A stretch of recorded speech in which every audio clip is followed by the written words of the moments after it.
everyone. Thank you all so much for joining us. I am Deja Gilliam, the Public Information Manager here at the Mecklenburg County Sheriff's Office. Today we have a special treat for you all. Our ladies will be debating what is the purpose of incarceration, rehabilitation, or punishment. This is inspired by the PBS documentary, College Behind Bars. Okay. We're going to have a few speakers trickle in before we get started. So first we're going to bring up Brian Johnson.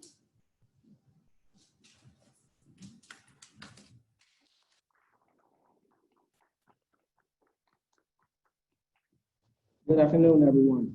Thank you for joining us for this very special event. We are all super excited to have our women debate a very crucial question. What is the purpose of incarceration? I just briefly want to talk about how we got to this point. About 2 months ago, our program specialist, Frank Tallarico, came into work and just was raving about this documentary, College Behind Bars. He said, we have to see it, we have to show it. You will be amazed when you see it. I watched it, a few of the program staff watched it, and we shared in his enthusiasm, and we made it a point that each one of our program residents view this documentary. When we started watching it, we started noticing a shift in our residents. They became more attentive. They seemed to be very interested in what was happening on the documentary. That led to us actually having a few internal debates of our own. And our men and our women did a great job. But our women in particular, we witnessed something that made us all really pay attention to. We actually saw women that were, their self-esteem was raised, their self-confidence, they had a new sense of purpose. And as a result of that, we wanted to initially show their family what we were seeing. After our second debate, which they wowed us even better than, or more so than the first debate, I wanted everyone to see this. So that's how we got here today.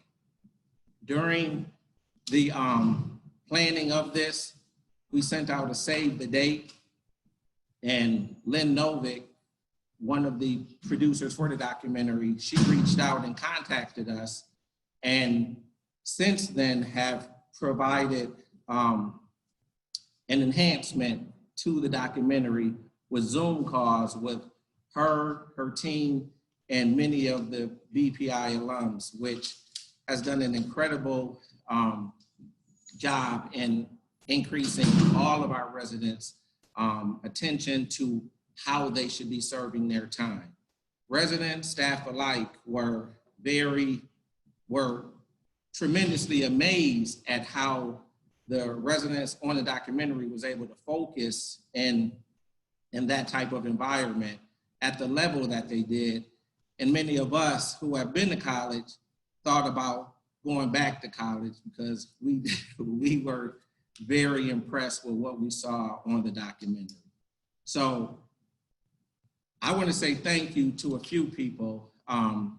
First and foremost, Lynn, the whole College Behind Bars team. You all have done a tremendous job at energizing me personally and professionally. Each one of our residents and staff, they are, who have seen it, have been equally energized. Our residents have asked about college courses and wanting to do even more and spend their time differently than they probably thought about doing at first. So first and foremost, Lynn, College Behind Bars team, Jude, Derwan, Tamika, Shante, Giovanni, all of you. Thank you for making yourselves vulnerable, opening up yourselves to show each one of us what led you to being incarcerated, and then being a tremendous example to every resident who will be serving time or is serving time, how you must serve that time if you want to make a true change. Secondly, I would like to thank our librarians, Beth Masterson and Mindy Stahl. They have worked with our residents. It's okay to clap.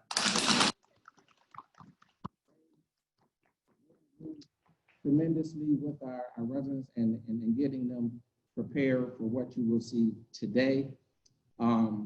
Ms. Woodruff and Lopa Tucker, program manager, have done a tremendous job in keeping the ladies focused and making sure that they stayed on task.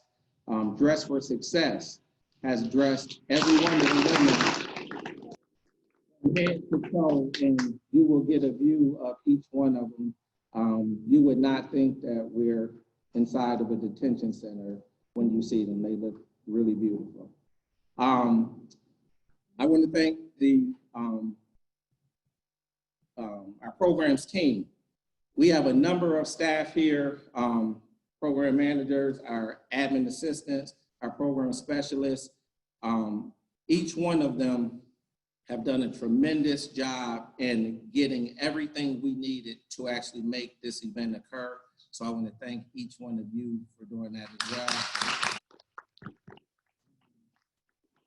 One of our volunteers, Kathy Afrio, she provided tremendous critical feedback in terms of the actual skill of public speaking, what they should be focusing on.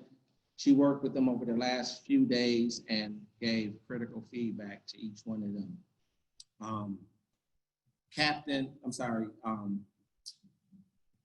Chief White, Major Eason, both of them gave the green light for us to actually have this event here within the Sheriff's Office. Without them, this would not be possible. And last but not least, well, our detention staff. We had detention staff who actually worked with us to show documentaries on weekends, let them have extra time over at night during the day. They worked with us as well to make this all possible. Thank you to our detention staff.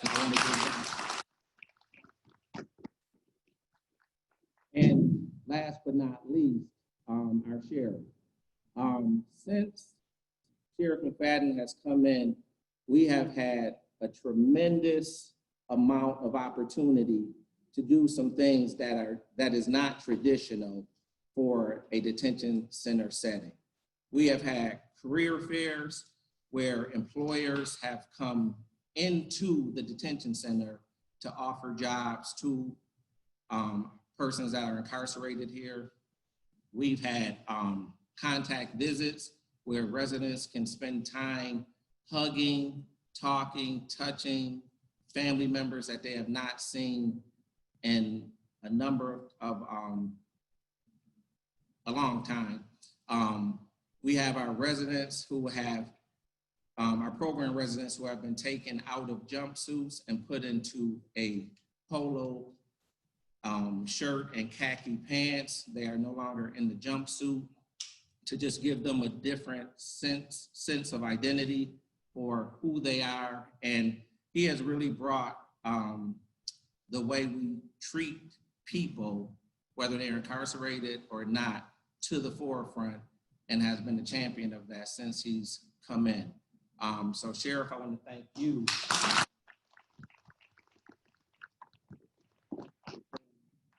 Everything that you have done. We all appreciate it, residents alike appreciate it. And I am, as a program director, I am extremely excited at what the actual future looks like for incarceration here at the Mecklenburg County Sheriff's Office and for our residents as a whole. I would like to introduce our sheriff first. Once our sheriff speaks, then Lynn Novick and Diwan Tatro from the documentary will share a few words. as well. So without further ado, Chair McFadden.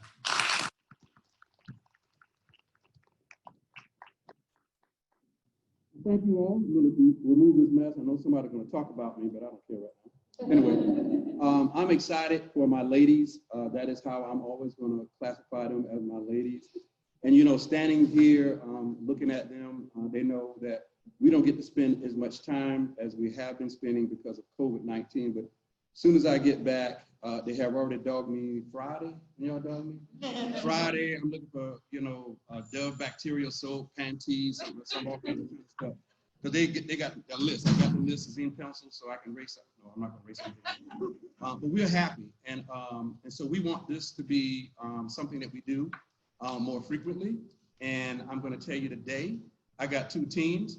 But if y'all think y'all want to take this someplace else, the Queens of Charlotte will challenge anybody out there. If y'all think y'all can find somebody else that looks as good as my women and is as smart as my women, you find them. You know, you find them and say, look, we can have a debate. We don't have to leave. We can debate y'all right here. And if y'all think y'all got it, because I know we got it. We got the best coaches. We got the best team. So if y'all think y'all can find somebody out there to challenge us, bring it. You know, they ain't looking for nothing else. Nobody, there's no more sports on TV. We watching reruns. So believe it or not, we can do some more. But I want to thank the ladies, most of all, because I hope they never think that this is confinement. It's a place where it's rehabilitation. And I'm going to fight for them every day because they are our returning citizens, whether they live in Charlotte or not. They're going to come back and they're going to go out and take care of things. So we're just preparing them for the future. Some people probably need to take somebody that places in the political office and arena. So we're preparing people for everything here, but I do not take this lightly. When they said that, could we do this? It was a conversation in the hallway and I said, make it happen. But seriously, we want to see how far we can push this. If you want criminal justice reform, if you want something a little different, this is it. Imagine having a debate across the United States that we never have to leave the house. And so it is absolutely taking care of people on the inside, because when they get on the outside, you know, somebody else will be talking in their ear. So we just want to make sure that they are taken care of here. But seriously, thank you all for allowing us to have this challenge. But again, the Queens are in Charlotte ready. So if you will find somebody else who think they can outbait my ladies, bring them on, but we're ready. Thank you all.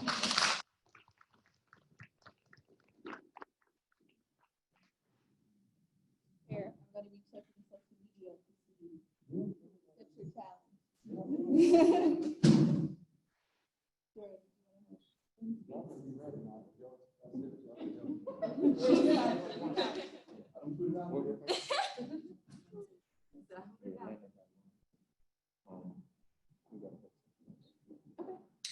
Lynn and Diana, is your mic on? Yep. Awesome. Lynn, if you want to go first and say a few words, and then right after Thank we'll get started, okay? Yes, thank you. Okay, well, just on behalf of my partner on the film, Sarah Botstein, and all the Bard Prison Initiative alums who helped us, shared their stories with us so we can make this film, and especially to Daiwan for joining us today. This is an unbelievably overwhelming experience for us. Days like this are why we made this film. And the story of the debate within the film was something we didn't expect. And we're just so thrilled to see what the Bard debate team could accomplish. And as many of you may know, they had many different contests while we were filming, and one of them was against Harvard, which they beat a number of years ago. And it just shows what anyone could be capable of. And we're just honored to be able to witness this historic debate. And thank you to the sheriff and to Dorian and to all the staff there for seeing the film and bringing us into this conversation. Especially today with everything going on in our country. At this very moment, the funeral of George Floyd is happening, and it's a very somber occasion. So I want to just take a moment to reflect on that, and also to say how grateful we are to be here with you. So while he tries to reconnect, we're going to have our current resident, Jennifer Watkins, come. She's going to share how the film impacts the women of Pod 47.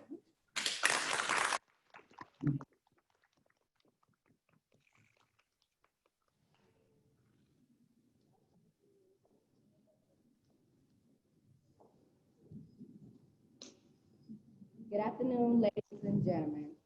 My name is Jennifer Watkins, and I will be giving a statement on how this debate has impacted myself and the ladies of 4700. I would like to share my own experience as a resident in the POD program. I have been a part of programs for 18 months. During this time, I have taken all of the classes offered at the Mecklenburg Detention Center. To perish the change, I have grown and pushed myself to accomplish bigger goals. I discovered my worth and developed life skills. All of this is very important to me to be successful. During this process, I have gained strength, confidence, and I am always trying to better myself. This program has given me a second chance that otherwise would not have been possible.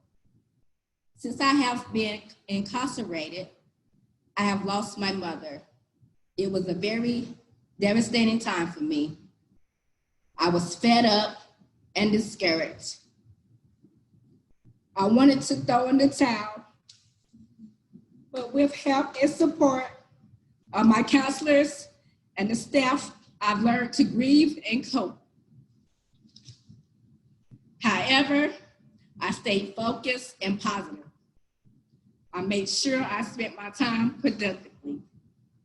The ladies that I have shared this experience with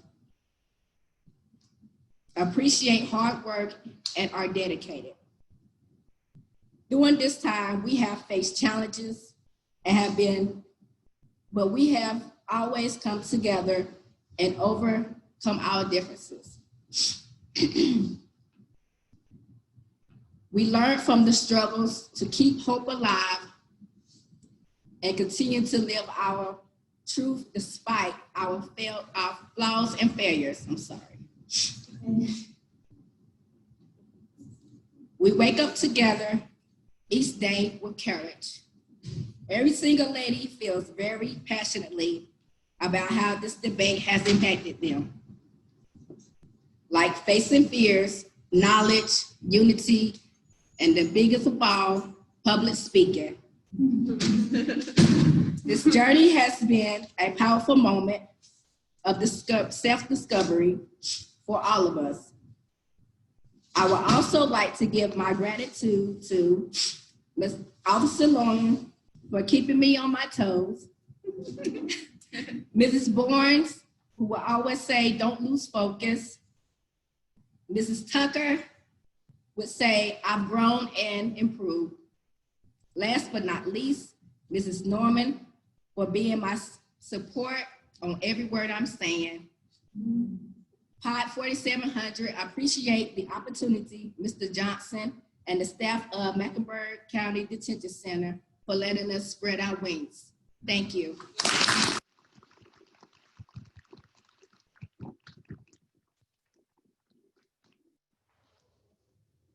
That was awesome. Appreciate you sharing that. I think we all do. He's not back yet. So next, current resident Sarah Norman will read a poem titled A Toast to Women.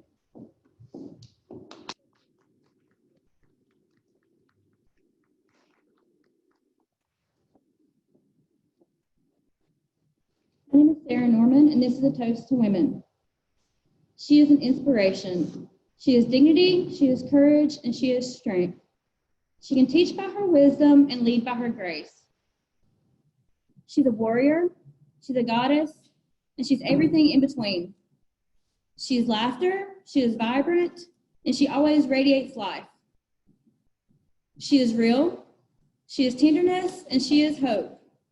She's a wife, a mother, a grandmother, a sister, an aunt, and a best friend. She is beautiful, she is amazing, and she is you. This poem was recited at the Free Her Conference in 2019 in Montgomery, Alabama. Thank you.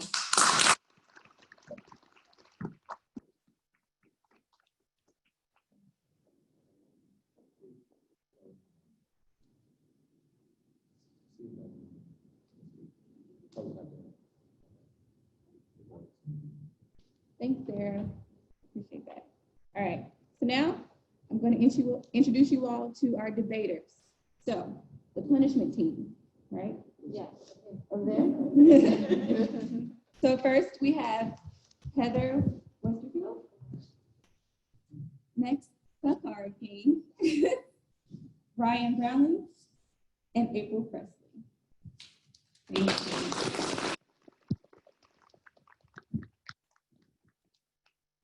For the rehabilitation team, we have Hannah Seacrest, Michelle Curtis, Alexandra Powell, and LaShawn Pope.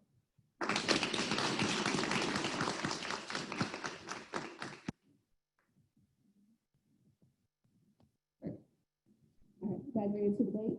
Okay, so I'm going to let everyone that's watching know the rules, and then we'll get started, okay?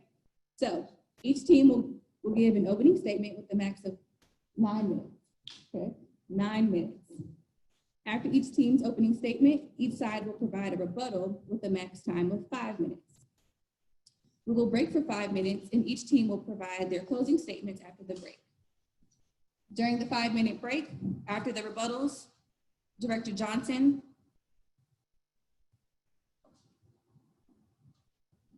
Are you going to talk after the rebuttals? Yeah. Okay, perfect. So we're going to open it up for questions during the break, excuse me. And after our debate, and after closing statements, we're going to open up a poll question. So just a little disclaimer, we're not polling or voting on who was right or who was wrong as far as what we mentally think about incarceration. We're voting on who debated better today, okay? All right. So first we have the opening statements from our punishment team.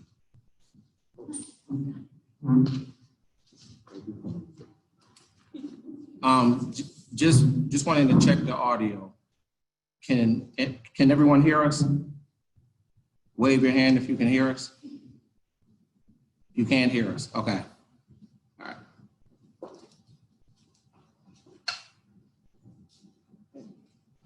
Hi, my name is Heather Westerfield, and I am giving the opening argument for the punishment side of our debate today. To start with, I would like to thank everyone in attendance and all of those who are viewing this via Zoom for their time.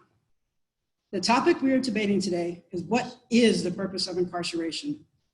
Now, this subject is of great significance to everyone in attendance today, and especially those of us who now find ourselves caught up in the machine known as the United States criminal justice system. Now, let me start by making it very clear that the topic up for debate today is what is the purpose of incarceration, not what we would like the purpose to be, not what's effective at reducing crime and recidivism rates, and not what future plans are in the works for prison reform. I'm here to tell you right now, from firsthand experience and knowledge, the purpose of incarceration is punishment. I am a current inmate, or as some prefer to say, a resident of the Mecklenburg County Jail. I was arrested and detained here by the federal government to await trial. I am part of the approximately 7% of the inmate population that has the benefit of taking programs here in this jail. Ladies and gentlemen, 7%. That means that 93% of the inmate population in this very jail is not receiving any type of rehabilitative services. Now, my enrollment into programs and substance abuse classes is not mandatory.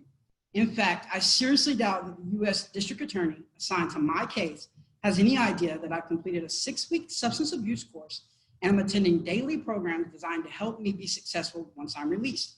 You see, the U.S. District Attorney did not put me here for that. He put me here for 2 reasons. First, to punish me for the crimes that I've committed towards society, and second, to incapacitate me from committing any further crimes while awaiting sentencing.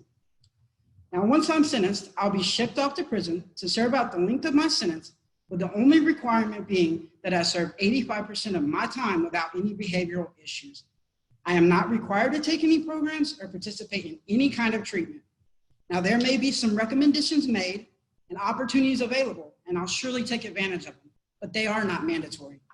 The only thing that must be accomplished is that my freedom must be taken away, therefore punishing me and rebalancing the scales of justice. Now, in the United States, incarceration is meant as a form of punishment. The 3 main goals of incarceration in the United States are retribution, deterrence, and incapacitation. Since a prison system was originally introduced in this country, its primary function has been to do these 3 things with little regard for anything else. There's been many attempts at including rehabilitation as a part of a prison sentence, but the primary and underlying purpose still remains punishment. If the sole purpose of incarceration was to rehabilitate offenders, then many people in society would feel as though the scales of our criminal justice system were greatly imbalanced. They would feel that criminals were being rewarded for their unlawful acts instead of punished. If we look back through the history of jails and prisons in the United States and the purpose in which they serve, it's always been the same. The only difference is that prisoners in the early 1800s were only incarcerated for a short period of time, usually awaiting a sentence of corporal or capital punishment to be carried out. However, the time they did spend incarcerated was still considered punishment, and the conditions were generally far more harsh than those we see today. As corporal punishment has been done away with and the use of capital punishment is far less common, we've seen a rapid growth in the incarceration rate in the United States. In the 1960s and 1970s, there were great efforts made in the area of prison reform. Federal and state governments were looking at ways to make rehabilitation the primary purpose of incarceration. But when mandatory minimum sentencing, the war on drugs, the three-strike law, and the general get tough on crime mindset came about in the late 1980s and early 1990s, our country backslid into our old punitive ways of thinking about incarceration. It just seems as though politicians and society as a whole seem to prefer the nothing works attitude when it comes to criminal justice reform. The punishment that results from incarceration in criminal justice system as a whole is felt in so many ways by so many people. According to the American Psychological Association, in an article written by Attain Benson, the United States now has more than 2 million people in prisons and jails, the equivalent of one in every 142 US residents, and then another 4 to 5 million people on probation or parole, not to mention all the children with absent parents and parents with absent children. And what about the lifetime stigma that follows a criminal conviction? You can rehabilitate me all you like, give me the highest degree from the very best college, but my record still says I'm a criminal. Furthermore, being a prisoner myself, I don't find a lot about my daily experience as being rehabilitated. I do believe there are rehabilitation programs available, and if the prisoner takes the initiative to take part in those programs, then some rehabilitation may be achieved, but for the most part, my daily life encourages institutionalization, not rehabilitation. The majority of my daily living choices are made for me. I am told when to wake up, when to eat, when to shower, what clothes to wear, and even how to wear them. According to Sabramian and Shames, American prisons focus less on reform, but rather on punishment. Additionally, I'm provided a place to sleep, 3 meals to eat a day without doing anything to earn my way. Now, freeloading off of government funds surely isn't rehabilitation. It is, however, institutionalization and systematic oppression. From never being in direct sunlight to watching TV programs in closed caption, life while incarcerated is a far cry from life on the outside. As punishment, our freedom and ability to do just about anything has been taken away or is tightly controlled by the prison officials. The American Correctional Association has set the minimum standards acceptable for the prison environment in the United States. Now, they cover everything from room temperature to calories required per meal, but they don't say anything about rehabilitation, therefore showing that rehabilitation is not a priority of incarceration. You see, prisons and jails were not built for rehabilitation. They were built to keep prisoners inside and keep them safe while they do their time. According to Clear and Cole, the emphasis on treatment and rehabilitation may diminish the capacity of the criminal justice system to serve as a deterrent to crime. Furthermore, because imprisonment is unpleasant, it will be less than an ideal environment in which to conduct treatment. Ladies and gentlemen, if you take a look around me, you can see that this room was built to serve a purpose. Our actual cells are probably smaller than your bathrooms at home. We have one very small shelf, a metal bed, and a desk that we can't have anything on. We are forced to stack all books and paperwork on the floor. My point being is that our environment is not by any means conducive to treatment. It appears as though they're going to great lengths to rehabilitate us, while at the same time, our environmental restrictions remind us constantly that we are first and foremost being punished. The very idea of rehabilitation in an environment such as this seems somewhat impossible because rehabilitation and punishment seem to work against each other. Last but not least, I would like to address what might perhaps be the biggest issue of all, and it simply proves that rehabilitation is not all that important in the minds of many Americans. According to Sobranian and Shames, the American prison population has increased by 700% in the last 40 years, costing the state's corrections department about $53.5 billion in 2012.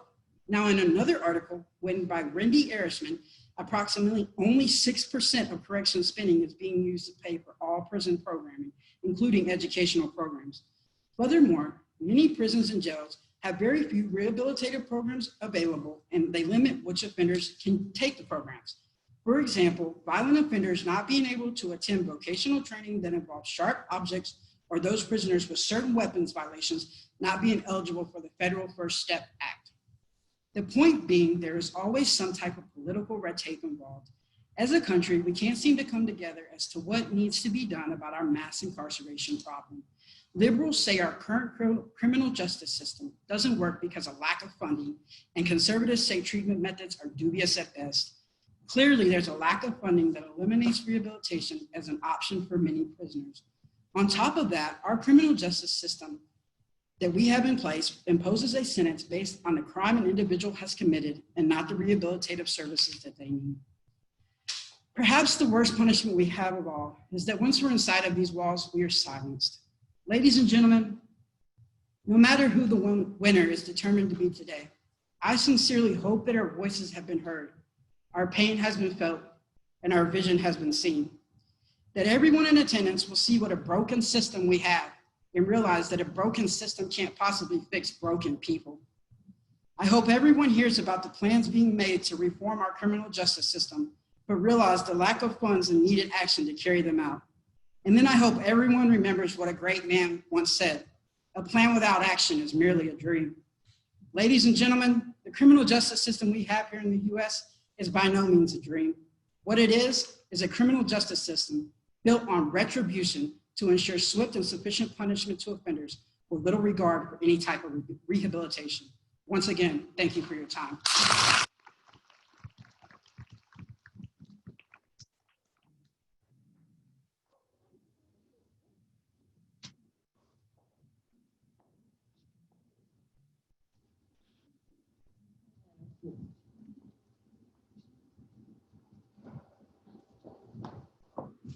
Hello, my name is Hannah Seacrest, and I'm here today to talk about the purpose of incarceration, rehabilitation. Let me begin by telling you a little bit about myself. I'm 22 years old, I'm a recovering drug addict, and I'm a federal inmate awaiting sentencing at Mecklenburg County Detention Center. Don't let the outfit fool you, they just gave me vertical stripes instead of horizontal. The nonviolent charge I am awaiting to be sentenced for carries a 10-year mandatory minimum sentence, and my offense level recommends I be sentenced somewhere around 235 to 293 months. That's 17 to 25 years. That's scary. And the truth is I am scared, but I'm also grateful and I'm also hopeful. You're probably questioning my sanity right about now, huh? Like I might not be out of prison until I'm in my 30s and I'm up here talking about gratitude. Let me tell you why. It begins with the First Step Act. Prison is moving into a new era with this act. It is part of the first step towards the true purpose of incarceration, rehabilitation. Let me say that again. The true purpose of incarceration is rehabilitation. In the past, we have seen the consequences of not placing rehabilitation at the heart of incarceration.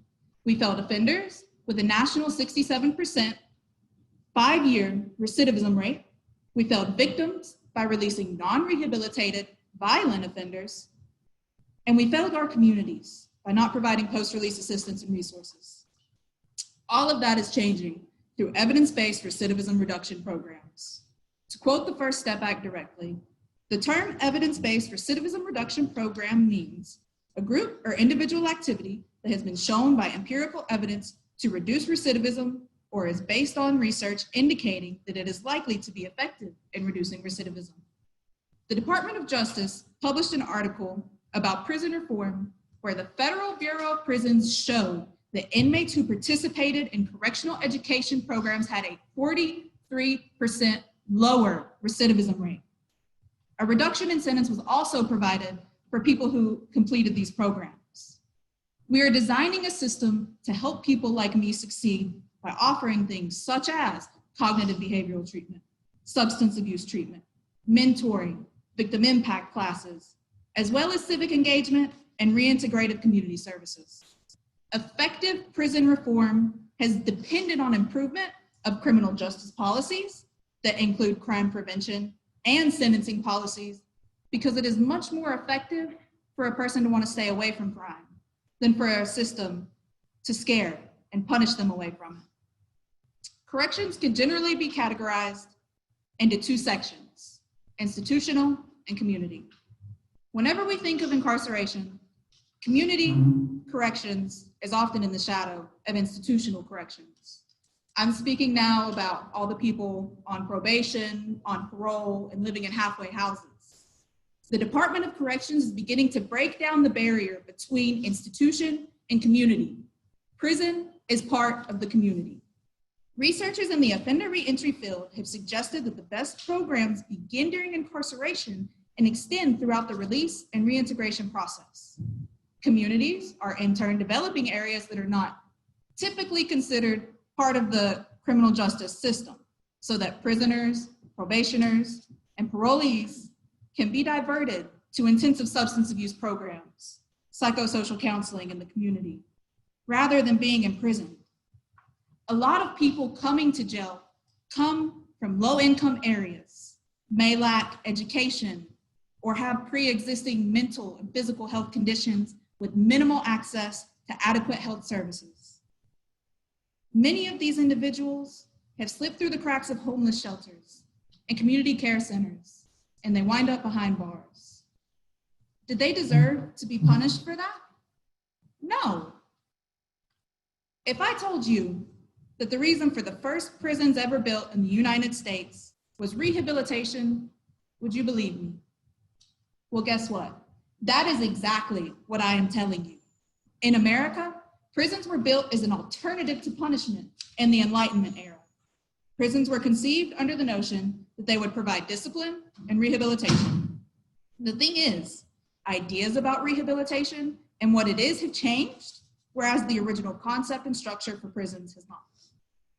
I want you to imagine a dog that has been locked away in a cage because it has rabies. Now imagine that for years, this dog is isolated and incapacitated, only being fed 3 meals a day. No wet food, only dry food. No grooming, nobody to pet it or teach it new tricks. Whenever this dog is freed from its cage, given that it doesn't die first, it's gonna be a rabid dog. Would you want that dog coming home to your family or being in a park with your children? Because the original concept for prisons believed incapacitation was a form of rehabilitation. However, modern society now knows that is not the case. Now, imagine we take this same dog, provide it a cage, provide it treatment for its rabies, provide it with a structured schedule, and socialize it, teaching it new tricks. All these things reduce the chance that it's gonna bite someone. Do you see where I'm going with this? Speaking of dogs, animal-assisted interventions are part of the newest form of rehabilitation in the prison setting. Animal-assisted therapy helps residents to learn compassion, patience, responsibility. It even reduces violence in prisons. It also helps residents qualify to receive vocational certificates, such as pet care technician certificates, dog handling certificates, and even veterinary assistant certificates. To my opposing team, if rehabilitation is not the purpose of incarceration, why are we putting puppies in prison? Punishment? I don't think so. Punishment is a political agenda that had negative consequences on incarceration's true purpose. These were the get tough on crime, 3 strikes you're outlaws that developed mandatory minimum sentences like mine and drastically increased the rate at which people were incarcerated. Ultimately, this burdened our prison and jail system when most of these sentences could have been better served outside of prison walls and saved millions in taxpayer dollars.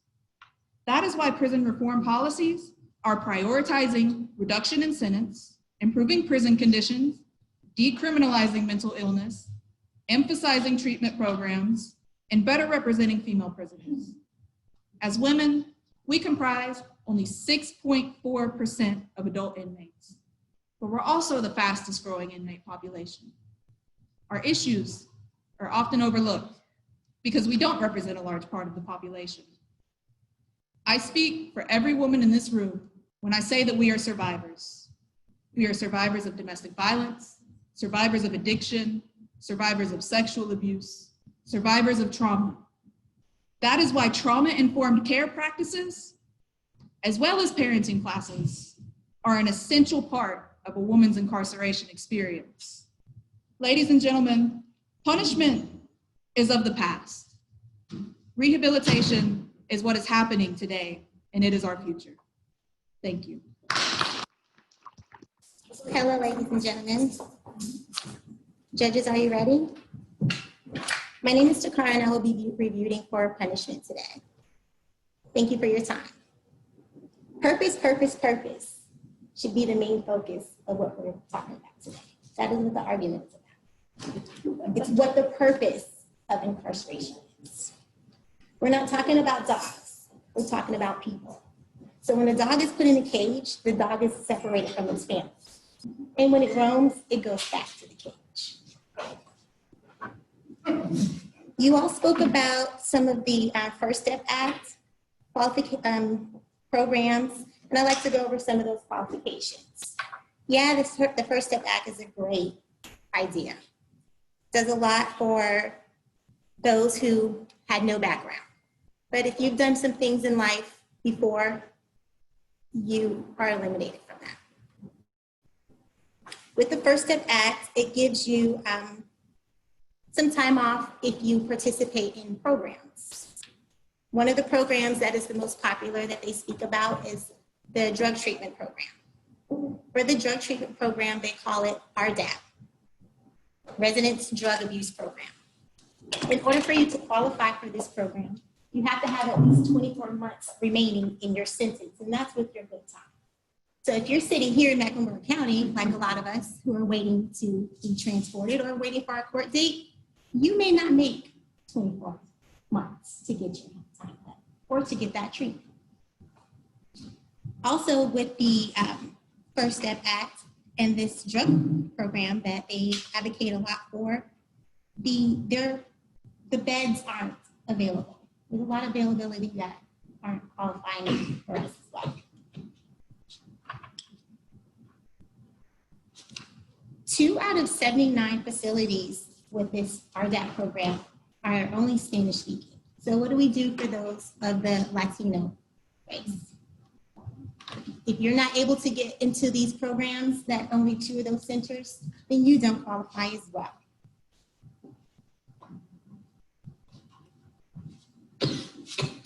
You spoke a lot about the goals and what should be in creating and the plans and things of that sort. We can sit here and go back and forth all day long. How long is action going to take to go into play? Let me remind you again, the purpose of this debate is to show the purpose of this debate is to define that incarceration is punishment. You speak also on education. If there's evidence that supports us, it shows that the classes that you take to be rehabilitated, are there any classes of those that show that once you are taking these classes that you are actually rehabilitated? In our own facility, for example, those who participate in programs or substance treatment have not returned. Have you not seen any of those women here today? Are they all clean and sober? Does the treatment work once you leave? We had a young lady here by the name of JoJo. She completed a treatment course. She was here in the program pod for 5 months. Less than 24 hours of her leaving here, she overdosed. Where was her treatment after the fact? she was left alone to defend herself because she had actually done her punishment, and that was her 5 months. Had we given her any reentry programs or any type of assistance after the fact, she may have been still with us today, but she remains gone. I apologize.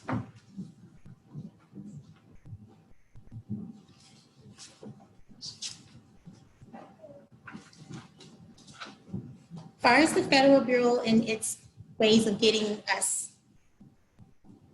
more time off, or you spoke about a lot of the potential programming, none of that is completely effective yet. All of these things, again, are something that they haven't planned. There are a lot of pages that disqualify us as far as the First Step Act as well, meaning if you have any priors, if you have any violent crimes, things of those sorts, eliminate you from that program. In the First Step Act, you also talk about families being together with women and children. We are being separated from our women. We as women have been separated from our children. Thank you for your time. Judges, are you ready? My name is Michelle, and I'll be rebutting against punishment. First of all, before I touch on the purpose of incarceration, I would like to start with retribution punishment. It is what a lot of people believe prisons are for, which implies the payment of a debt to society. Yet crimes such as murder, cruelty, violence, and rape are crimes that you cannot get adequate compensation for, because it's impossible to pay that kind of debt, and it is wrong for the offender to believe they can do so. You may ask why. Because paying off a debt carries the implication that you can start running up a new account, which leaves the offender in the same state of mind, causing high recidivism rates and endangers society all over again. This is where rehabilitation steps in and is needed. Now, the purpose of incarceration is the question that we are asking today. Let's start with history. Before the 1820s to the 1830s, prisons as we know them today did not exist. Actually, jails, on the other hand, were a well-established social institution because of those times, people believed that crime was a social disorder. So therefore, punishment came outside of incarceration. You were tortured in public, you were punished in public, or put to death. As the 18th century progressed, and seeing themselves as enlightened and humane, these penalties seemed savage. In 1870, the American Congress of Corrections published the Declaration of Principles. The Declaration encouraged the use of rehabilitation techniques in prisons and understood to mark the moment at which prisons began to focus on inmate reform. With over the years, there has been a battle to what people believe incarceration is for. These conflicting ideas came to a head during the 1970s. They did. What became known as the nothing works versus what works debate. Prior to the 70s, starting in the 1800s again, rehabilitation was widely accepted as a legitimate goal of correctional operations. However, due mainly to political reasons and Robert Martinson's report, that changed. Martinson's conclusion was that nothing works, therefore causing a dramatic shift in the power of balance between punishment and rehabilitation. Faced with rising crime rates and increasing prison crowdings, there was public and political displacement about the effectiveness of offender rehabilitation programs. These arguments were not only received by public, but they were also consistent with the right-wing political parties of that time, such those of Thatcher and Reagan. The idea of nothing works doctrine obviously had serious implications for the willingness of authorities to invest resources in rehabilitation efforts. Given the people and political power the perfect excuse for harsher penalties and just deserts, which meant funding shifted away from rehabilitation, yet hope was not lost. A small number of critics challenged the assumptions and evidence that had been presented by Martinson and his colleagues. The finding was they were wrong. And more intervention and rehabilitation programs had worked than the original analysis had said. Perhaps the most damaging blow to Nothing Works was delivered by Robert Marston himself. He wrote a paper that acknowledged errors in his own reviews and reported on new studies that demonstrated that programs worked. Also, what this all sums up to is the principle of rehabilitation was an inherent feature of the conception and design of the incarceration and correctional systems. Yet because of funding and politics, it has been made to seem otherwise. Also, what a lot seem to think is punishment is really them trying to rehabilitate. It's just at the times lacked the knowledge or know-how that we have today. The thought that it is punishment can clearly be looked as a tool in the political world, using the public fear and resentments on crime to blind them to what really is needed, lower recidivism rates, and to keep the public safe. How would you want me to come home? Simply punish or rehabilitated? Thank you. Our own North Carolina is the 12th largest prison system in the US and has grown 615% between 1970 and 2015. 17% of our state population is incarcerated.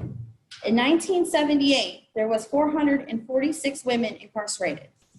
In 2017, that number raised to 2,634. You decide, was this punishment or rehabilitation? According to the Department of Criminology, in the mid-1970s, the nation moved from a society that justified putting people in prison on the basis of the belief that incarceration would somehow facilitate productive re-entry into the free world, to one that uses imprisonment to inflict pain on wrongdoers, disable criminal offenders, or to keep them away from the rest of society, containment. Rehabilitation was once a goal that decreased the perceived need and availability of meaningful programming for prisoners, as well as social and mental health services inside and outside the prison. If the purpose of incarceration is rehabilitation, then why did the infamous Tent City Jail in Arizona stay open for 24 years? The New York Times called it a concentration camp. They referred to the sheriff as Hitler. He won over a dozen lawsuits against mistreatment. He justified it by saying, if the men and women of our country can live in tents, then why complain when the convicted are doing the same? Quoted by The Guardian, August 2017. When you hear the word incarceration, what is the first thing that comes to mind? If I went out onto the streets, well, not me, because I'm being punished, but you, if you were to ask random people what their first thought is, it would probably be jail, punishment, bad people. I don't believe anyone would say it's where people who made mistakes get rehabilitated. When we examine our own lives and where we are, do we think the number one goal is to be rehabilitated? How about when the door slams behind us and locks? Or when we are shook down and all our stuff is thrown all over the place and we are told we have too many books and pictures? How about when we have to end a phone call? Or when someone starts a fight and you miss talking to your kid due to a lockdown? And what about when the officer calls you stupid and yells at you to get up out of bed like you're some kind of jack-in-the-box? On Breaking the Cycle, it was said, if we don't create the right environment, intervention will not work. It is the goal of our sheriff to accomplish rehabilitation, but like he stated to us, the US has a long way to go.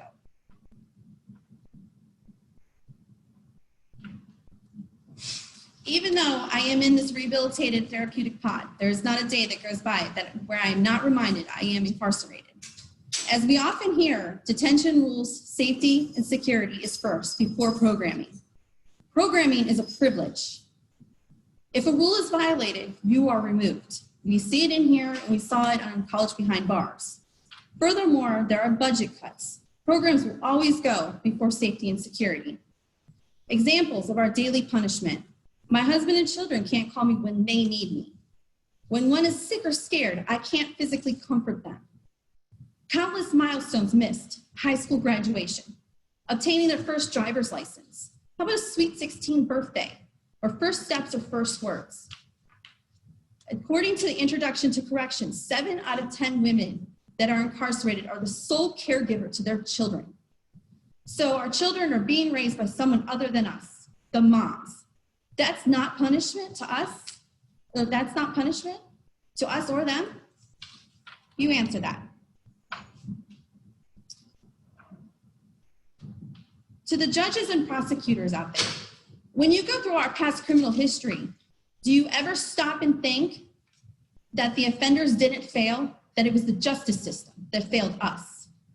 If the system stopped focusing on all the time we need to do as punishment and thought about what to do that could actually fix our broken, recidivism wouldn't be so high.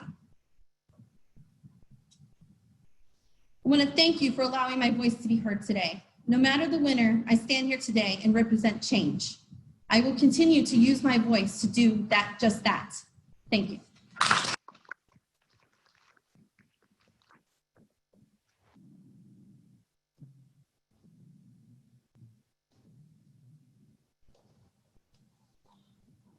Oh.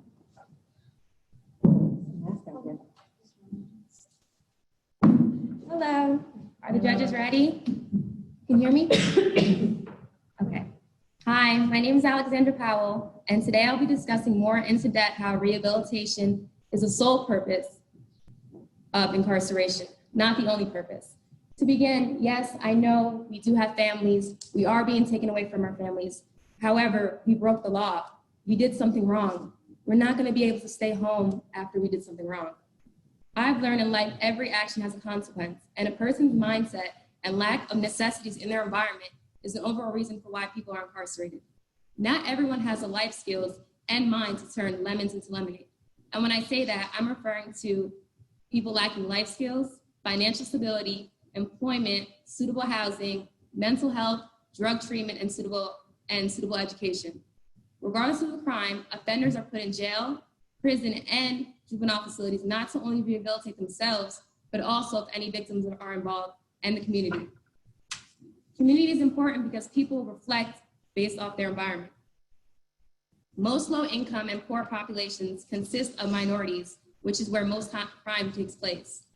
In 2015, according to the Census Project, 1 in 17 Black men, 1 in 42 Hispanic men, and 1 in 92 white men are incarcerated. For women, also in 2015, the rate of Black women incarcerated was double the rate for white women, and Hispanic women were 1.2 times higher.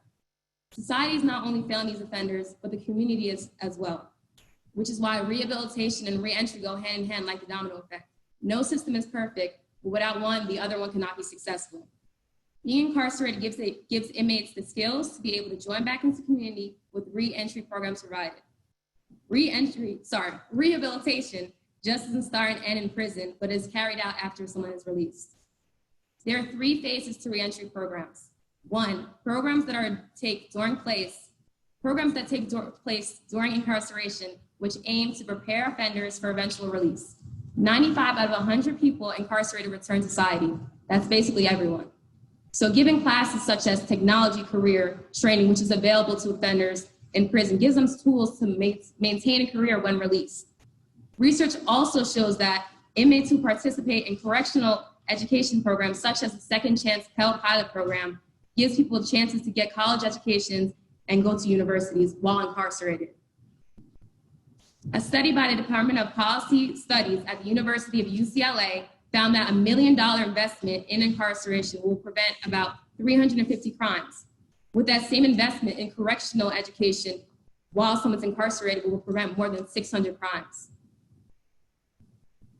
Excuse me. The opposition said that, we are told when to eat, when to sleep, but some people need structure. Like I said, the residential drug abuse program is based off structure. It's based off cognitive behavioral therapy for individuals who need intensive treatment programs. Studies suggest that the Bureau of Prisons, RDAP programs, outcome contains participants to be less likely to relapse and recidivate. When I talk about the First Step Act, I believe it's about evolution. In 2006, the United Nations Standard Rules for Treatment claimed that purposes can only be achieved if the period of imprisonment is to ensure the reintegration of society. Like I said before, no system is perfect. In Section 601 of the First Step Act, it claims the designated place of a person's imprisonment is classified by each inmate's needs. That includes prisoner security designation, their problematic needs, medical, and health needs, and placing them as close as possible to their residents.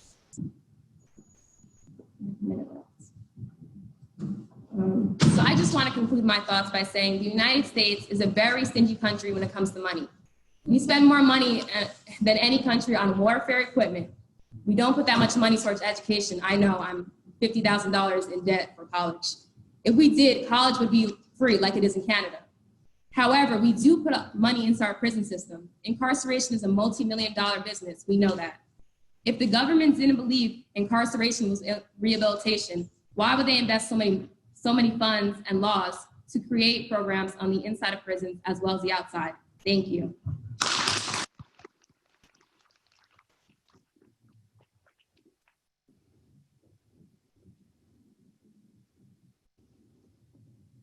All right, so both sides will have 5 minutes to gather their thoughts and come back and do their closing arguments. In the meantime, Sheriff McFadden will come and say a parting word before he has to leave.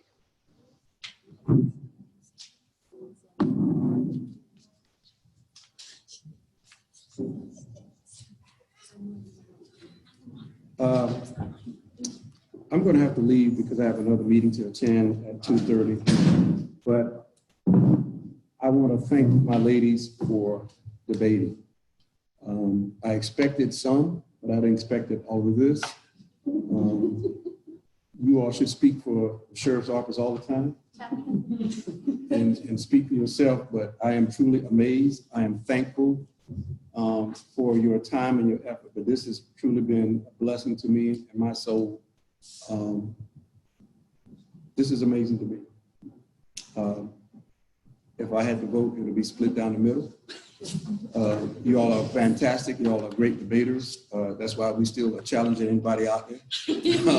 But to me, this is absolutely, I need to go to that speech class and speak, because if I read from a card, that's why I don't read from a card, because I speak from the heart. But I want to thank you all, honestly, and y'all, they don't know how I feel about you all, but y'all know how I feel about you all. Because I got that list, trust me. I got that list. And I'm working on it. You know, that Pantene soap thing I'm having a problem with. I got the Dove and all that. But I want to thank y'all and keep up the work. Don't let anybody judge you. Don't let anybody online judge you. The reason that we're back and forth with this, and I'll be honest, we got some comments that I want to take and put out on the air because we got people saying things that they shouldn't say, but that's the caliber of them. And so, but I'm proud of you all, as always. Let's do it. The Queens are ready in the Queen City. So if anybody wants to... While we're waiting for Taiwan, if you want, I could just say I've seen a lot of debates over the years with the BART Prison Initiative team, and this was an amazing, incredible debate today so far. Super impressed with the presentation and the information, how it was managed. Oh, he said he got kicked off. Yeah, kicked off. Can you try again to see? I think he was on. Jeez, can you see if you can? He says he got kicked off from being a panelist again. I don't know, these webinars, this is just what happens. But I know one thing I learned in watching the BARD students debate is that you get judged on the information and how you explain it, but also how you present it. And the presentation has been absolutely spectacular. And the marshaling the arguments. So I think we all learned a lot. Very, very impressive. But I would much rather have Daiwan. He's the debate expert. So.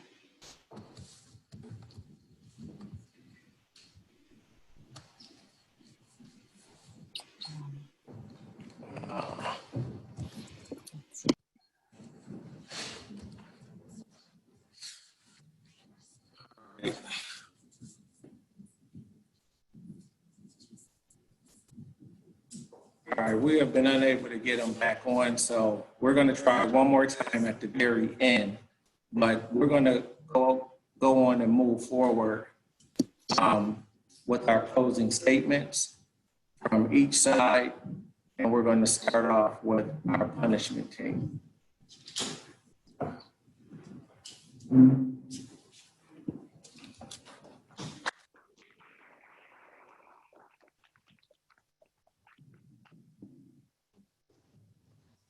Good afternoon, everyone.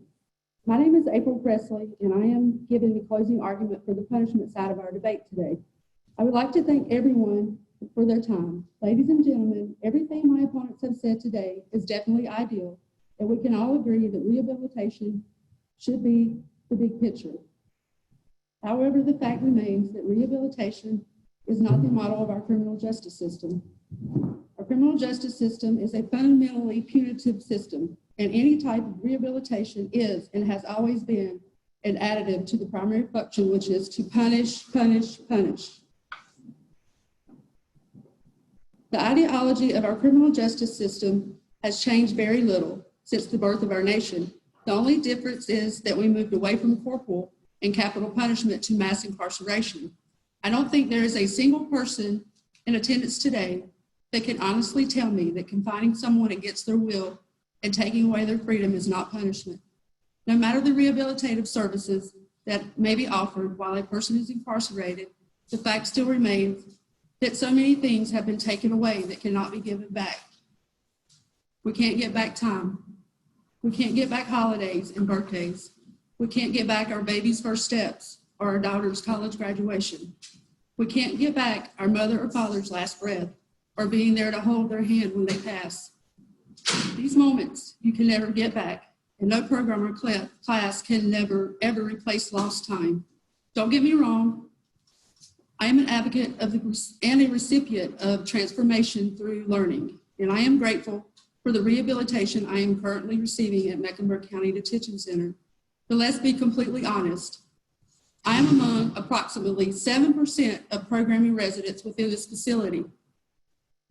How can my opponent stand up here and say the purpose of incarceration is rehabilitation when apparently 93% of the population here are not being rehabilitated?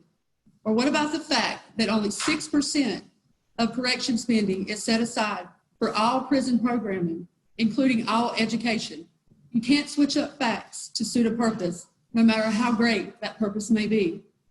I'm not denying that programs do not exist. They do. But they are not available to every prisoner or every prison. Furthermore, they are not mandatory, and they are not required for the amount of time that they have to spend. The amount of time they must serve is confinement. I'm not up here denying programs like the Federal First Step do not exist. They do exist. They exist with so much political red tape wrapped around them that many prisoners do not even benefit from them. Or how about the Second Chance Pell Grant that provides funding for secondary education? Sounds great, right? But there are only 12,000 grants available per year. There are over 2.3 million prisoners in the US. So that means that the Pell Grants are available to less than 1% of the US prison population. The numbers clearly speak for themselves. They paint a very clear and evident picture that rehabilitation is not the purpose of incarceration. My opponent spoke about the many programs available as though they are in every prison and mandatory. This is just not the case. In fact, the First Step Act isn't available in state prisons at all. I'm going to use myself as an example. I was recently sentenced to 42 months to be served in federal prison. It was recommended, only recommended by my judge, that I attend the female integrated program that is under the First Step, which involves, if you go through that program, you have to have addiction, trauma, and sexual abuse. However, this is not mandatory. It's not guaranteed that I will even be placed in this program. The only mandatory part is that I serve 85% of my sentence. Furthermore, all the programs offered are still conducted within prison. The prison is still confined. They are still subjected to the prison environment. They still live with constant threat of violence. Once again, any type of rehabilitative services is only an afterthought to the primary purpose of why a prisoner is incarcerated, to punish.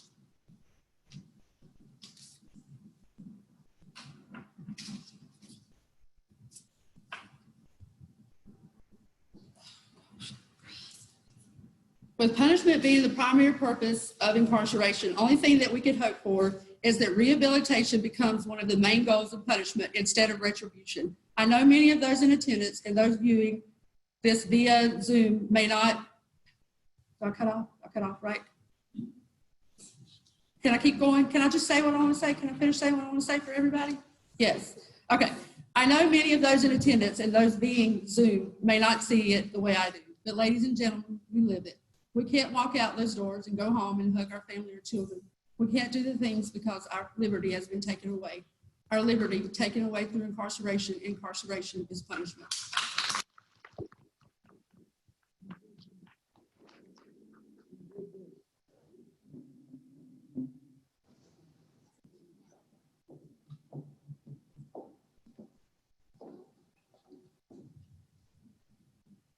Good afternoon. Are the judges ready? Hello, my name is LaShawn Cole. I would like to begin this closing for rehabilitation. I would like to quote Sheriff McFadden. We don't determine our future. We chose habits that determine our future. Change your habit, change your future. My teammates and I are not criminals. We are simply people who broke the law. Crime is an event that happens in a person's life. We stand up here in close body by dressing who fast on a Zoom call with thousands of people performing a debate about the purpose of incarceration. Do you see punishment or do you see rehabilitation? Just because rehabilitation has been neglected for the last 40 years does not mean the purpose of incarceration. The idea of punishment or locking someone up, throwing away the key is a political agenda to build more prisons and incarcerate more people. Not only is such a punishment a radical idea, it's feasible to the people who say we deserve it. Would you rather your tax dollars would you rather your tax dollars feed a broken system to provide someone a lifetime of free housing, or would you rather it go to creating a productive member of society? Because whether you like it or not, 95% of offenders will return to society. Somewhere, now that I will not lie to you, every day that I wake up somewhere I don't want to be, I am punished. But I must agree that the idea of incarceration is only here to punish us because it's not. Especially the main purpose here at Mecklenburg County Detention Center. Through the Substance Abuse and Courage to Change program, we are learning to take our limits and make them lemonade without vodka because some of us are recovering addicts. So all of us up here are going to prison. We are still a part of your community. The goal of the criminal justice system is to advance public safety and promote accountability for the system to provide public safety and promote accountability for wrongdoing. Top prevent crime, harm, and restore community confidence. That is just being served.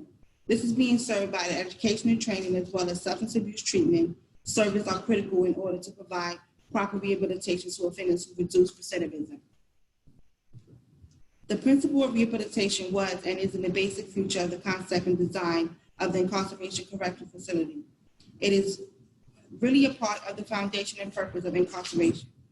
The BOP has created a family-friendly environment to create reconciliation in incarcerated parents and their children. Prison programs an important difference in the lives of prisoners and for the outside community. Punishment can clearly be used just as a tool for the political world. We would like to give a special thanks to PBS and Lynn Novick for producing College Behind Bars documentary that inspired us all to lead through this debate here today.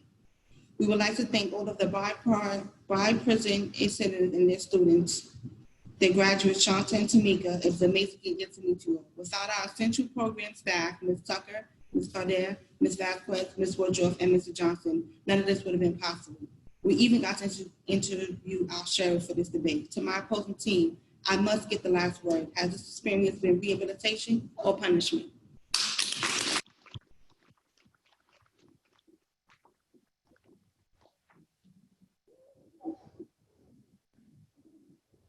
All right, so that ends the actual debate.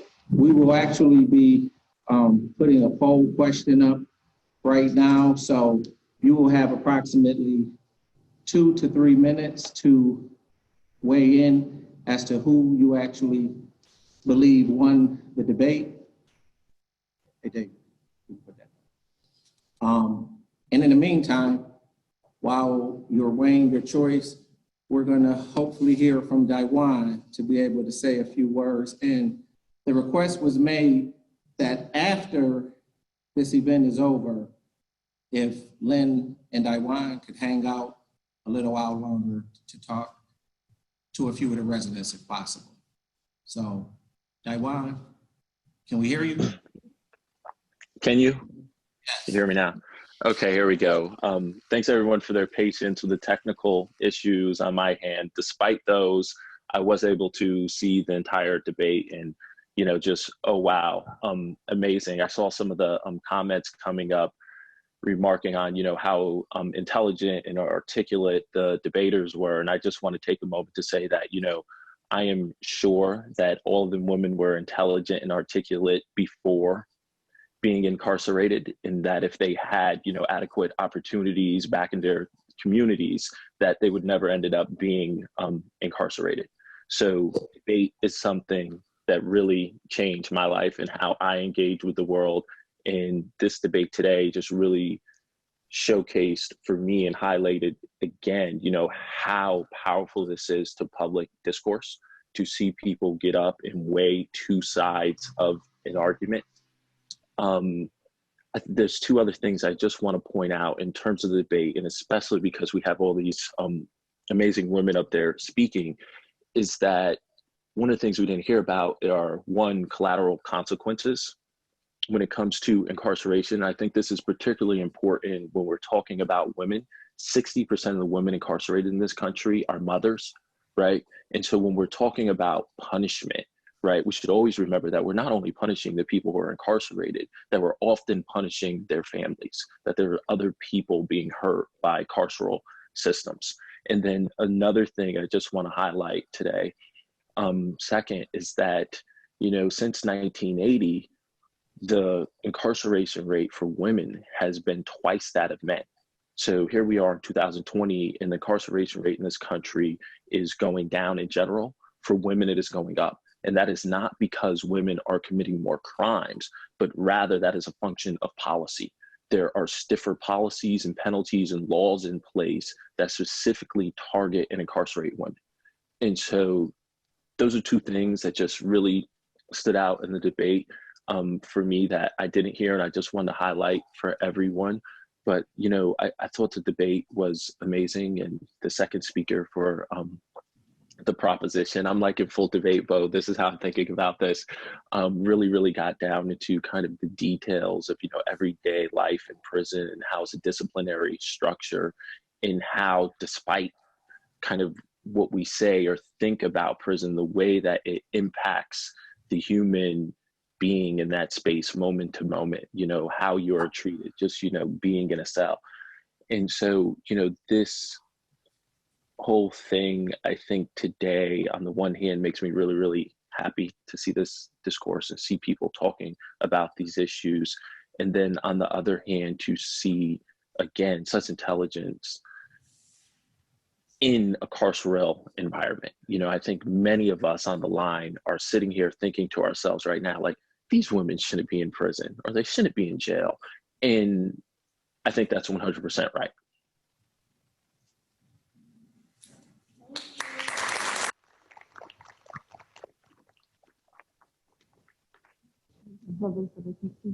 All right, so we are about to find out what the results are. Stand by.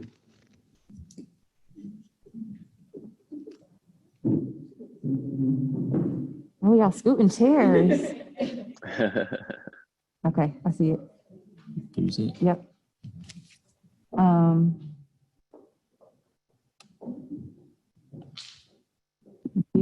Can't vote. We'll find out. Yeah.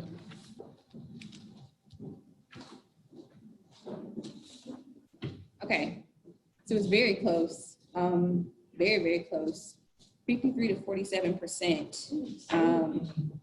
Who y'all think? Who you think? Punishment? Rehabilitation? Punishment won.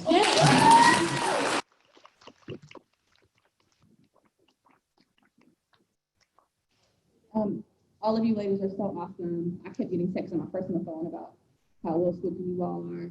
And I'm so glad that we got to highlight your talents. that's so important because the people on the outside don't get to see what we get to see every single day. So I appreciate you all.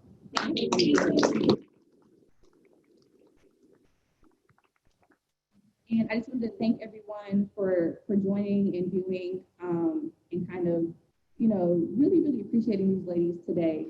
And just kind of, I hope this helps you realize like what goes on inside of our facilities. Well, this one in particular, we're a special bunch here at the Mecklenburg County Sheriff's Office. But I appreciate you all. Thank you all so much for joining. Have a great rest of your day.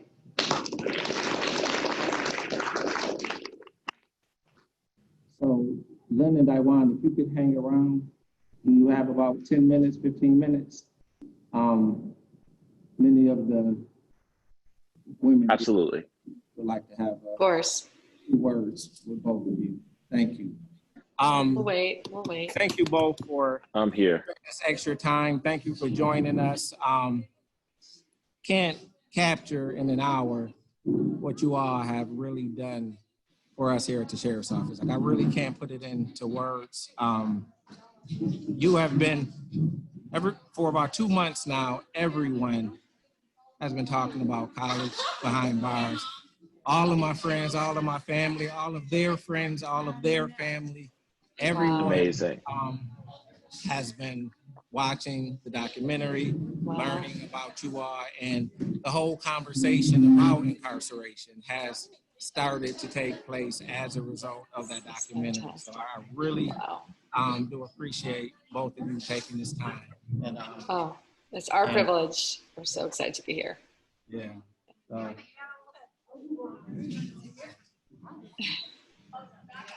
All right, is everyone ready? Wow, they are all. Okay, here we go. Let's see. Hey, Dorian, before you go, I wanted to send the sheriff a note and just thank him on behalf of all of us. Yeah. Could you share his contact info with me, or I'll send it to you and you can forward to him? Yep, I'll Okay. send it to you. I'll send it to you. Okay, thank you. All right, is everyone ready? All right, I'm going to get out of the way and okay. let you all go ahead and have your conversation. Everyone say hello. Hi. So right now, you all have an opportunity to ask any question that you want, anything that you wanted to know about the documentary, them individually. The floor is yours. And before you guys start, we're just going to say congratulations.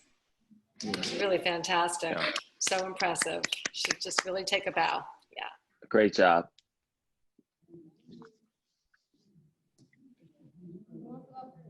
All right, April.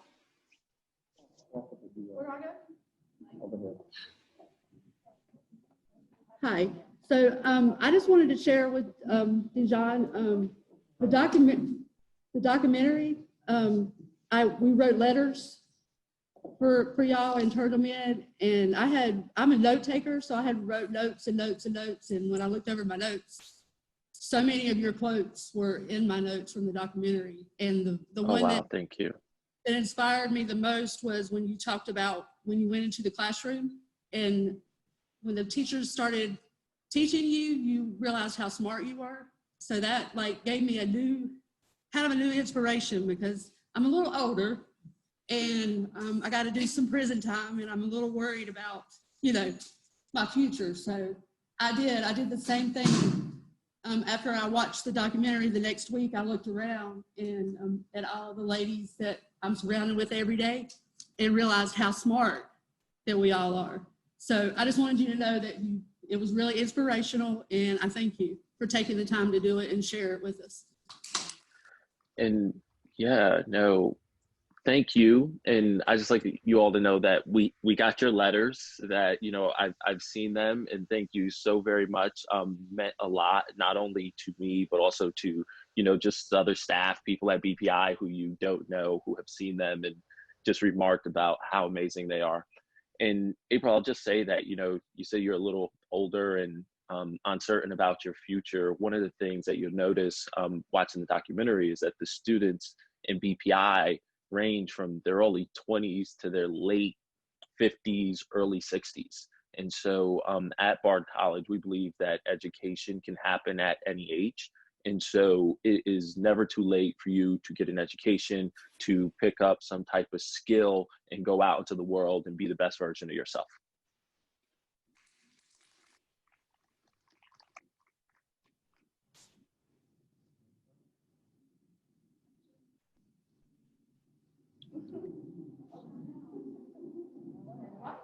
I don't know why the ladies are being so shy. Well, I'll ask a question. We can ask you guys some questions. Yeah. I don't know why the ladies are being so shy. They wanted you so bad. So maybe. Yeah, Lynn, do you have a Taiwan, why don't you question? ask If a not, question? Yeah. You know, question. Taiwan comes around, we get shy. So, I just there's a wanted lot. to ask, Sure. Going to college and prison, I can't even imagine. Before you were incarcerated and prior to being a part of the Bard Prison Initiative, did you have a change in mindset while you were incarcerated that made you want to participate in that program? Or were you just like out of the gate, you knew that you needed to change your life? Like what happened internally with you during your incarceration, I guess I'm asking, and how did that change throughout your education? There's a really, really complicated way to answer your question. And then there's a simple and equally as true way to answer your question. And the simple way is just to say that, the presence of Bard College, having the opportunity to go to college, really allowed me to reimagine myself as a student, right? And so there may be some of you on this call with us right now who have never thought about going to college.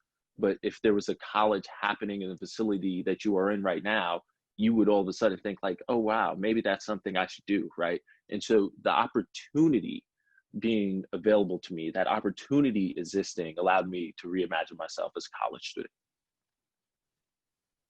Thank you.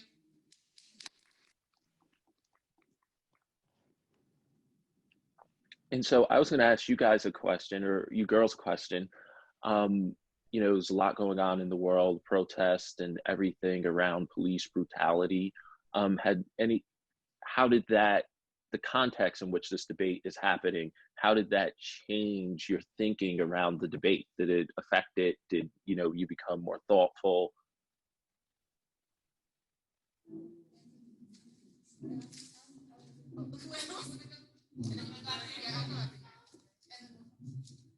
Hello. I feel like it's like what I said in my rebuttal when I said like no system is perfect. It kind of goes back to that because it's been a lot of African Americans that are killed because of police brutality, and I feel like it's the same thing as that system also is not perfect. So I mean, going into it, I felt like it kind of related to each other, but it's a sensitive topic to speak on, I feel like. Mm-hmm. Me again. I just wanted to say that I think it inspired me because we've been able to look out of our windows and see people walking by chanting, we see you, we love you, and they're trying to advocate for reform on the outside as well. And I think that really inspired me, even though arguing for rehabilitation is hard. It was kind of hard to argue for that, considering being here and seeing, the effects of people who are facing things like police brutality, but it's been an experience, that's for sure. Thank you. Thank you. I have a question. I can ask a question. I'm Go sorry. ahead. I'm sorry. Go, you go. We can't see you coming over. Great. Oh, hi. I would like to say that I feel like as far as everything going on with the pandemic and the protesting, that this facility, its staff, and the program staff has been very, very helpful in accommodating us with this in preparing for the debate. As far as like the extra time we've received and the materials we received and everything, they've been very accommodating considering the stuff going on the outside. That's all.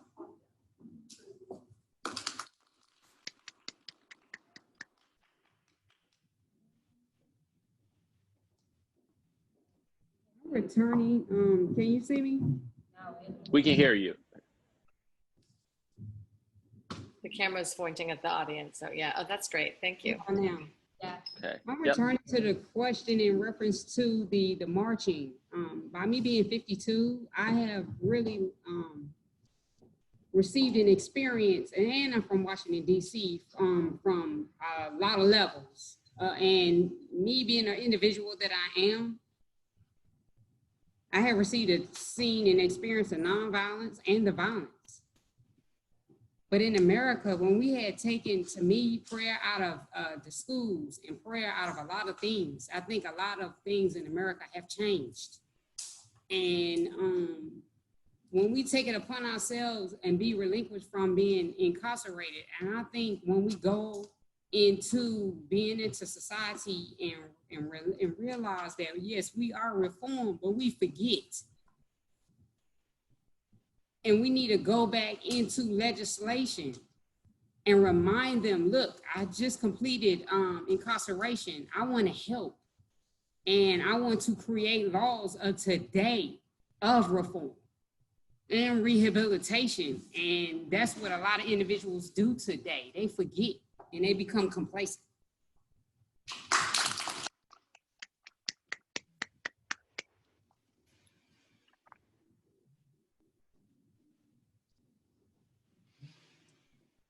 Okay, so I'm a talker. I have one more little simple question.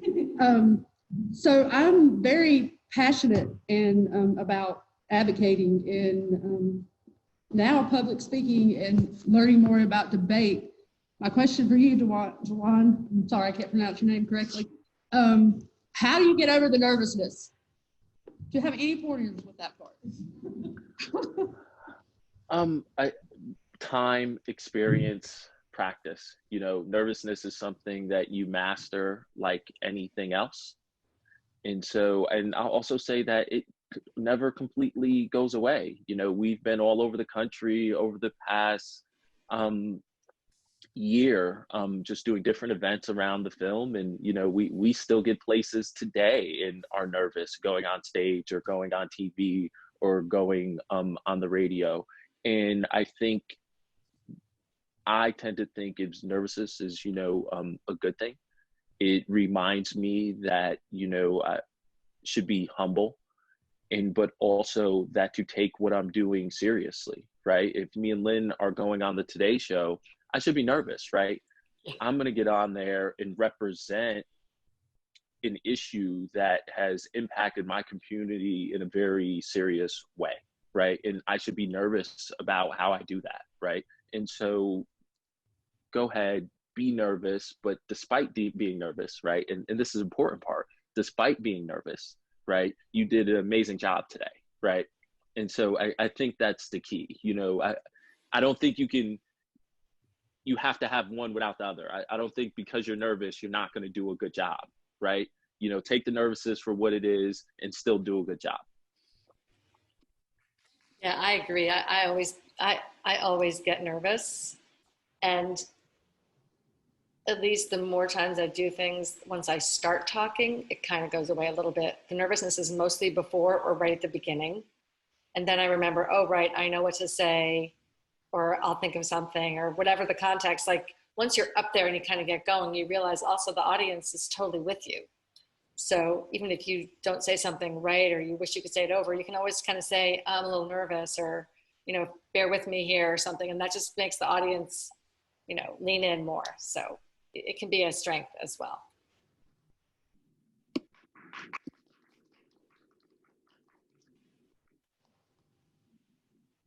But you guys did not seem nervous. I will say, nobody seemed nervous. So if you were, it didn't show.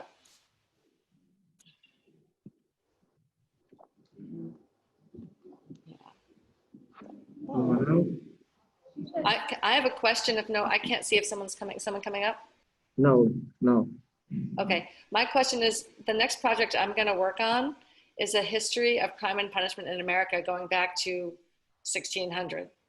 So I learned a lot listening to your presentations, and I was just really impressed with the research and curious, maybe you could share later about what you thought were the most useful sources that you had, because you pulled both sides pulled on some really important material about America's history in this. So it's great for me. I learned a lot.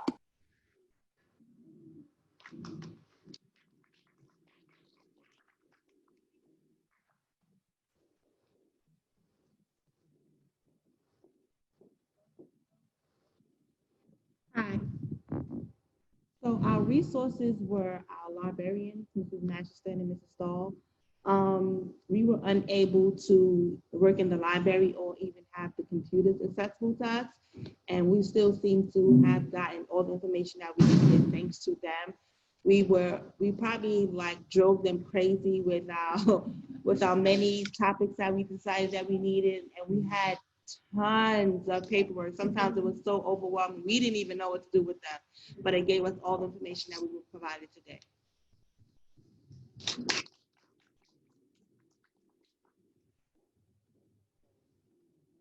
Hello. And not to mention, our director, Mr. Johnson, teaches a class on that. He gave us like slides out of his like book from the class. It's great. A lot of the information that I have received from our librarians, which I'm really grateful for, but Austin McCormick, he was really great on history. I learned a lot of the things that I got from the 18th century and things of that nature came from a lot of his things that he had written. Thank you. Hey, I just want to thank you and everyone else with the BPI and Lynn for sharing the story and creating college bond bars, because a lot of us, we get in the funks being incarcerated, especially most of us have been here over a year. And, you know, we get down and depressed, and watching y'all's stories and y'all being able to achieve the goals that y'all set while being incarcerated gave us all hope.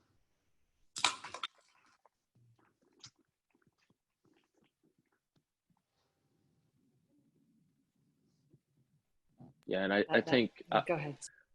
I think I'll just say to that, you know, that anytime someone asks you what you need, you know, I think you should be vocal in articulating that, whether it's education, whether it's a skill. I don't think you always have to settle for the options that are given to you. I think you really have to lobby on your own behalf, and every moment that you get, say like, I need an education. Like, how do you give me access to education, right? Because that gets other people thinking about these problems and these things.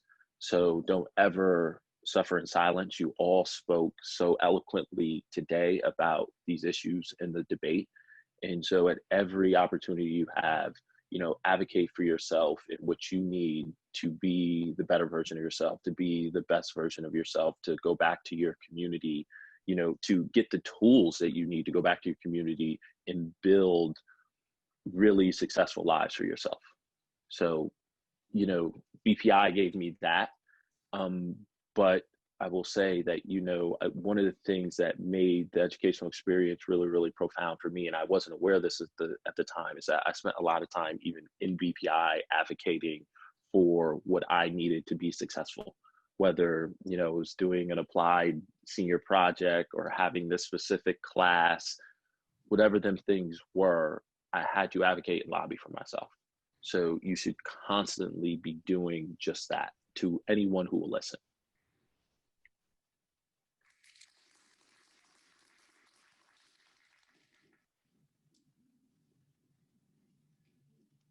Anyone else? Are you guys going to have another debate at some point? Is this the last debate? So I actually want my staff to come up. I want you guys to see the individuals that worked with these women and put faces with names. And they all don't want to do this, but I want them to actually come up to this camera so you can actually see.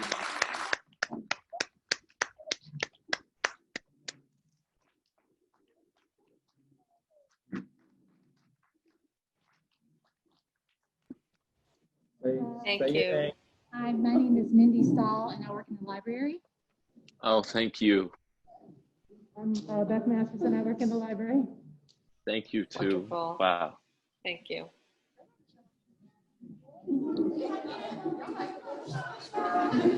They're shy. They're a little shy, but they're coming. And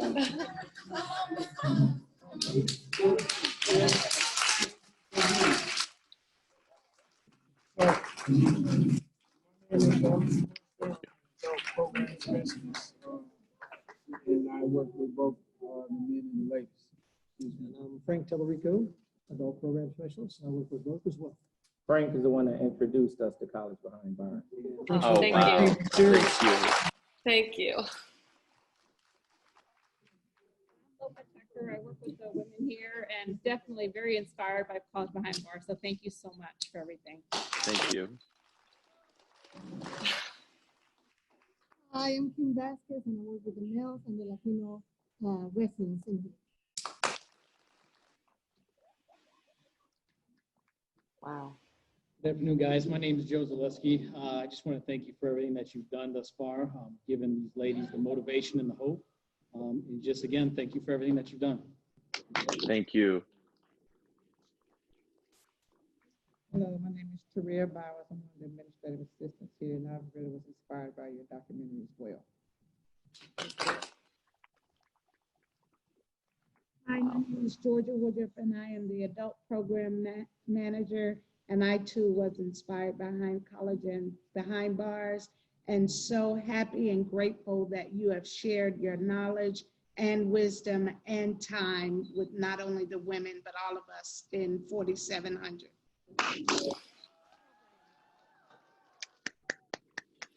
Wow. And our chaplain is in here. I actually want her to come up. Oh, please. The spiritual part of this, that foundation plays a critical part in someone being able to make it through this journey. I want her to come up as well. Chaplain Maddox, come up. Let me get it. I got it. Hello, everybody. I'm Chaplain Maddox. I'm overwhelmed. I actually left my office and came down here because I wanted the ladies to know how full I was, not because I know you were articulate before you got here. You were great before you got here. I remember I'm the chaplain, and part of what I believe is that you were called before you were formed in your mother's womb. But becoming self is a constant journey for everyone. And there's nothing like seeing somebody walking on that road instead of being still or being pushed back. So I think that that's what the documentary has done. I know it's what it has done. It has pushed forward on our journey. We often think about getting there, but we have to walk, we have to move. And I just want to say thank you. Thank you. I'm talking to everybody in this room. Thank you, because every day the dignity and respect you would deserve is available to you.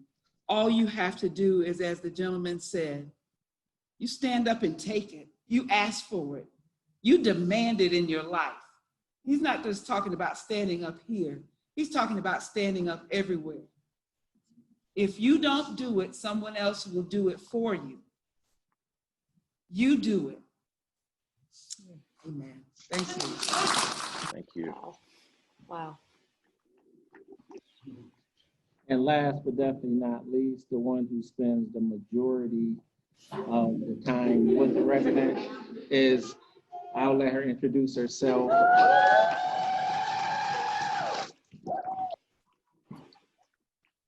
Hello,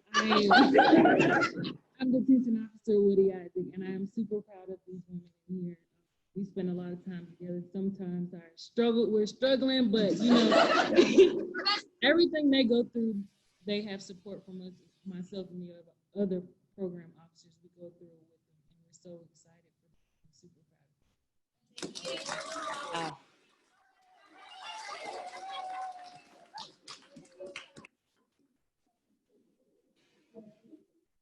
It's two more people hiding in the back that I'm about Okay. to call forward. Okay. Asia and Francis, if you could come up here. And Mike, so you almost not away. Yeah, right.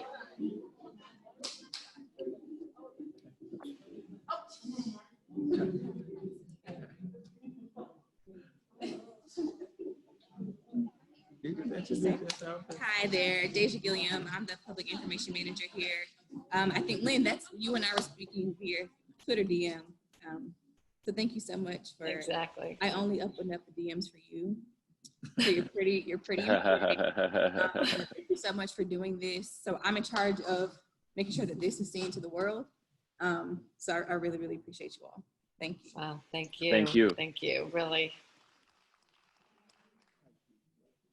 Hello, I'm Mike McNamara. I'm the newest person to the team, adult specialist. This was new to me. I hadn't heard of it before I got here, but you guys give me reason to come to work every day to see what could happen. Thanks. Wow. Taiwan. If everyone would just encourage Princess to come on out. Oh, we got one more person.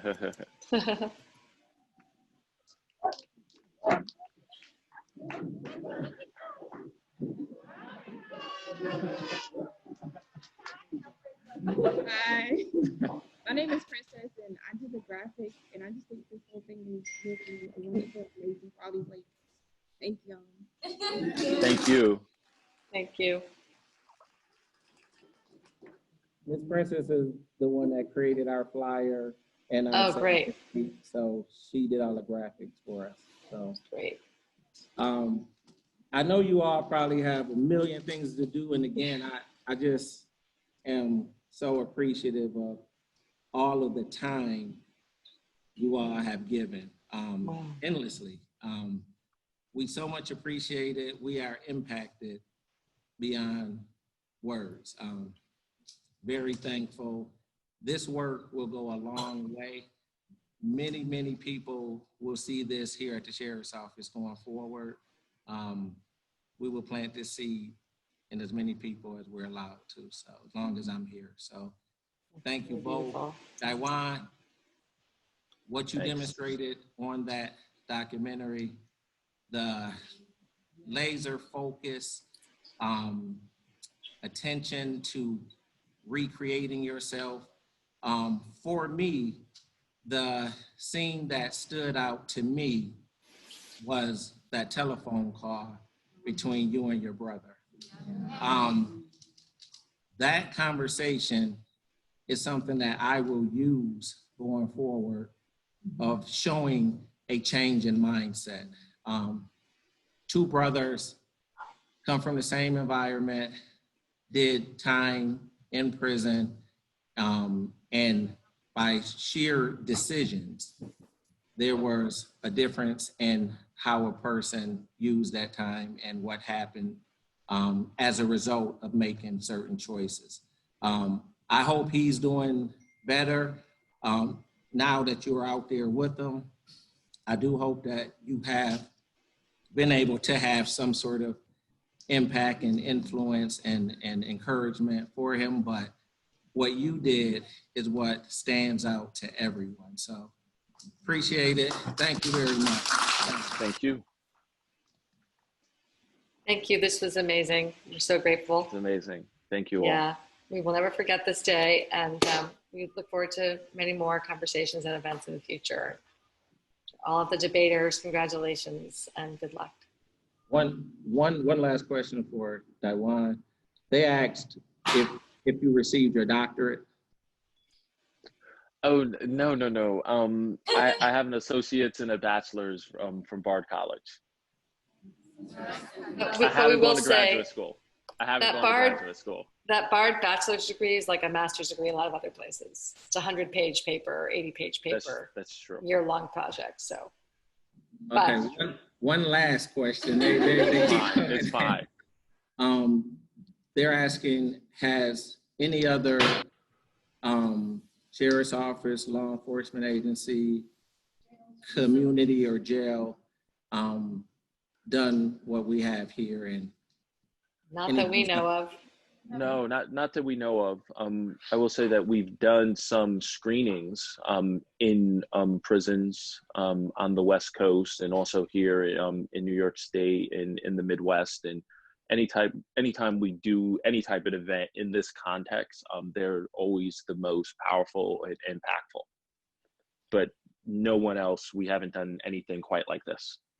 And we've never been able to break down the wall like this too. This is just, Yeah. to have a conversation. We could go into a facility, but to be able to have an event like this where people on the outside can also support what you guys are doing and be part of it is so Never happened fantastic. before. So It was amazing. So we want to basically Yeah, I put build this off up on on this. Twitter. Yeah, I just want to say that, exactly. like, I put this up over my Twitter account last night, and I had people DMing me saying, "Is this open to the public?" And I had to Right. send them the link. So yeah. Yeah. So we definitely want to, share with other organizations, institutions that this is possible and we should do more of it. So we may be asking we'll see what happens. I'll also add to that, not only possible, but important, it's really, really important for the general public to get a glimpse, not only inside of jails and prison, but into the people in those facilities who are incarcerated. Most people have these really, really distorted caricatures in their head of who all of you are, about who I am. And then they see you all get up and debate in such an amazing way today. And that really confronts those preconceived notions that they have. It starts to deconstruct them. So things like this are extremely important at so many levels. Amen. Yeah. All right, so we're definitely going to let you go now. We have to go. Yeah. Thank you, though. Yeah. We'll talk soon. Thank you. Right, Yes. thank you. Great. All of you ladies, I wish you all the best. Thank you. Yes. Same. All right. This is Bye. great. Okay. Bye-bye. Bye.